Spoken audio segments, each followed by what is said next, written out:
Hello, everybody. Welcome, and thank you for joining us once again for another video looking at the Power and Conflict collection.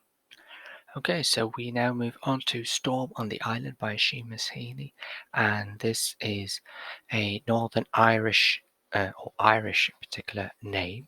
So that's something that is something that's quite interesting within this poem.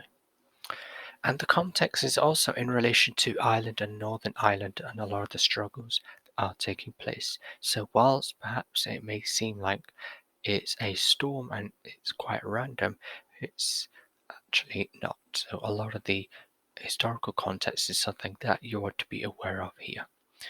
So the context of Northern Ireland and really some of the things that were taking place during the time that this was published. So this was published in 1966, and Seamus Heaney, as a young boy growing up, was sort of involved with, not involved with, but it was aware of the sort of conflict that was taking place within Ireland at the time.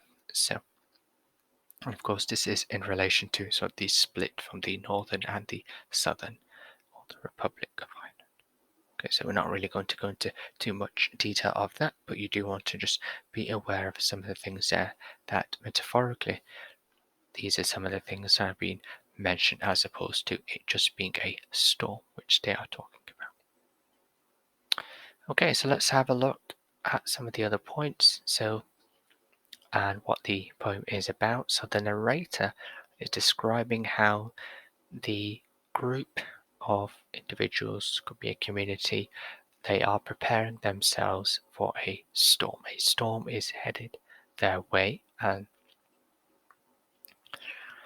they are, of course, getting themselves ready for that. So things change. So we have a few different sort of feelings running through this poem. So very early on, it seems to be that the group, society are feeling very confident. They feel that they are safe.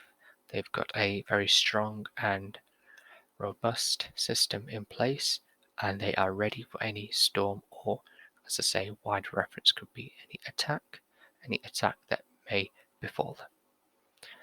But moving on very quickly, moving just past, say, lines 5 and 6, then you do find that things change. So, for example, there you've got blast. You know what I mean? So that's the plosive there. Um, and very quickly, things change from sort of this idea of safety. When, for example, the wind begins to blow and so on, then um, they are starting to fear the storm that is coming their way. And as the poem continues, then towards the end, they are more or less just helpless. And this is the feeling that you get. They are, or at least they feel that they are sitting ducks and they could really just be blown away and attacked at any moment. Of course, the storm, it could blow them away and perhaps really just lift them and uplift them rather. However, of course, it could be in relation to some of the attacks as well, but certainly we get the feeling that they are overwhelmed. Now, nature is something that's present here, so this is perhaps one of those poems where maybe if you are thinking about nature and just preparing for the exams in that sense, then nature is something here that is presented as a really strong force. But just bear in mind it's not completely limited to nature. You do want to be showing, if you are going to go with this poem and talk about it, the wider context as well.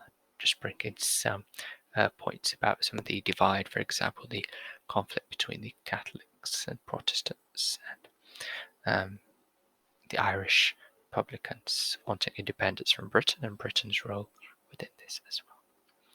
Okay, let's have a look at some of the quotes. So we start off with our first quote on the first line, which is "We are prepared." So gives the details of unity here, and of course it's mentioned there once more, we build our houses.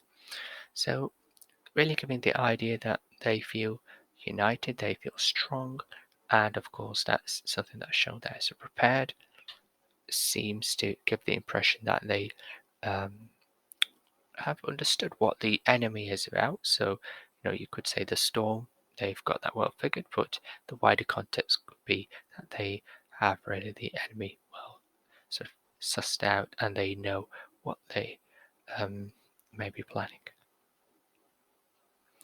So some of the other key quotes I've just highlighted there in red.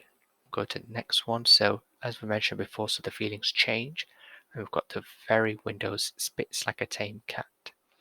So now things are very different and they seem to be quite intimidated by really what's happening there. We've got the simile with the tame cat, and of course now they are very frightened. That's the feeling. And a tame cat is typically that which is easily controlled by others as well. So that's something, just in case you're wondering what's mentioned by that.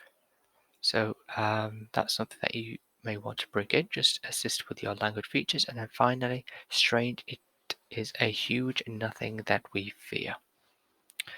So whilst, for example, it seems to be getting worse and worse, and it seems towards the end that they are just about to be blown away, we have something mentioned that they actually are fearing something which they shouldn't do. So the storm is something that is not really there. Perhaps it could just be something that's really within their mind, and of course they're trying to just give the impression that there's no real threat there. So we could say, I mean, there's mixed feelings here. Certainly towards the end, perhaps just given the idea that um, they weren't really strong when perhaps push came to shove, and instead of perhaps looking to have fear, they should have just perhaps held and maintained that confidence within themselves and confidence that things would just be fine and blow over. So that's maybe something that you would perhaps want to mention there as well. But certainly he's questioning their fear and how rational that is. So some of the additional quotes there we have in green. So you know what I mean, that one.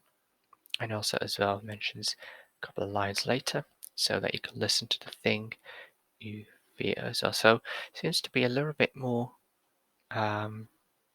relaxed here with you know what I mean there, and almost sort of colloquial here with that. So something we could say perhaps whilst it seems okay things are changing, however they are still relatively confident and comfortable at this point. And I'm just putting there one word just towards the end, which is bombarded. So it's a word perhaps which you could just focus on there, um, and look to tie that in with some of the points there in terms of power and conflict. So just giving further indication that this is much more than just a storm. So we've got the bombarded there, which is sort of war language that has been brought in here.